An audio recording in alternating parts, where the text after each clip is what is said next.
बिस्मिल्लाहिर्रहमानिर्रहीम। अस्सलाम वालेकुम दोस्तों, अक्सर औक़ात हमने अपने दोस्तों या फिर किसी भी जानने वालों के मुंह से सुना होगा, आपने भी अक्सर सुना होगा कि मैं अल्लाह ताला से दुआ करता हूँ, यानी या फ़लाँ मकसद के लिए मैंने दुआ की लेकिन वो कबूल नहीं हुई।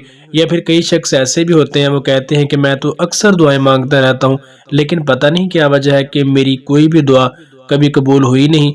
हालांकि हम ये सोचते हैं कि दुआ की कबूलियत का सिर्फ यही एक तरीका है कि हम अल्लाह ताला से जो भी चीज़ मांगें, जिस चीज़ की ख्वाहिश करें, वो फ़ौरन से पहले हमें मिल जाए, तो इसका मतलब है कि हमारी दुआ कबूल हो चुकी है। हालांकि ऐसा नहीं है।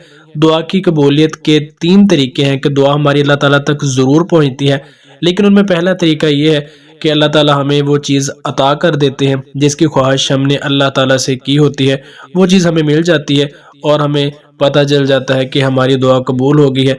लेकिन उसी का दूसरा तरीका ये है कि अल्लाह ताला हमें उस दुआ के बदले, उस चीज़ के बदले हम पर आने वाली किसी मुसीबत को टाल देते हैं। यानी आने वाले वक्तों में हम पर कोई ऐसी सख्त दिन आने वाले हो, कोई मुसीबत आने वाली हो, तो अल्लाह ताला उस दुआ की वजह से हमसे वो मुसीबत टाल देते हैं। तो ये दो तरीके हो गए।